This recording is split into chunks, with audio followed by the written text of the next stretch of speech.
My son came to me at 16 and he said, "Are you going to buy me a car?" Oh. I said, "No." He said, "Everybody gets a car." I said, "I don't think that's true. And even if it were true, it'll be everybody minus one. You will be the only one without a car. You will be a leader. Think it through. You could be the designated rider. Everybody else will have a car. You'll be the only one without a car, and you can ride with anybody. They'll want to have you so they can get into the diamond mine." And he looked at me like, "How did I get you?" And he said, "You know, my birthday's coming up. Will you give me anything towards my car?" And I used a great line. I stole this from Bill Cosby, great comedian. I said, I'll match what your friends will give you." He said, "That won't be much." I said, "Bingo."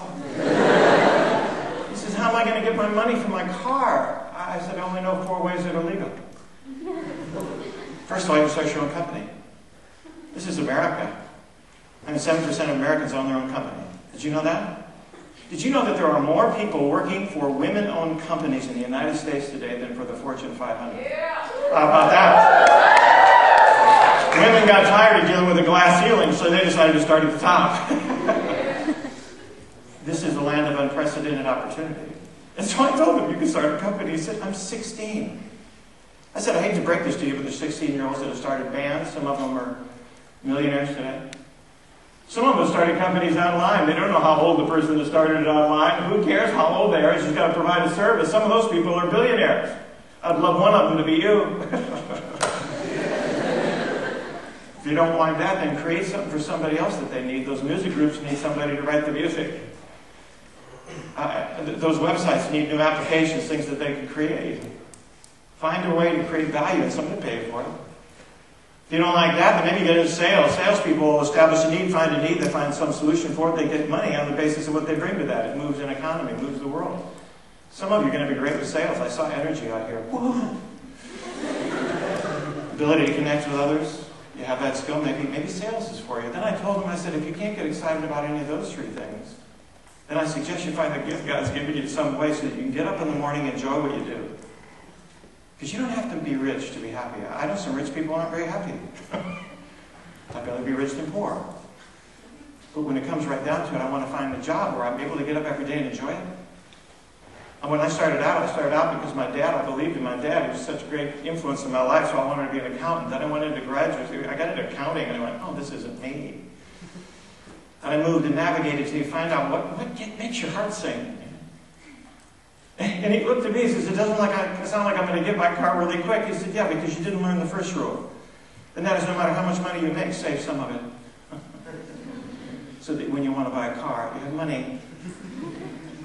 You invested in the wrong CDs." He was disappointed. You know when he came back? Out of disappointment, sometimes creativity comes. Came back to me about 3 months later. He said, "I know how I'm going to make my money." I said, "What are you going to do?" He said, "I'm going to write a book." As a father, I felt like saying it might be nice if you start with a term paper. But I knew that was a downer, and I'm a speaker. So I said to him, "Okay, what are you going to write?" He said, "Favorite family lectures." I said, "What?" He said, "You've lectured me so many times, and some of them are funny, and I don't think parents know what to say to their kids. So I'm going to get a book. I'm going to talk to the kids at school, get the best lectures, put them in a book. I'm going to number them because parents are working too hard and they don't have time to lecture.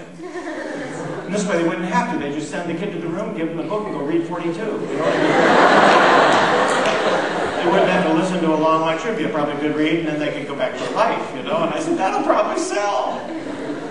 We ended up working about 2.5 years on that book, and it ended up selling 10,000 copies. It was a self-published book. Never fail to live your dream. Life is difficult, but you are more capable than any difficulty that comes your way. If you are still alive, you are not a victim. You are a survivor, and anything that you've got through, and every one of those things you survive make you stronger.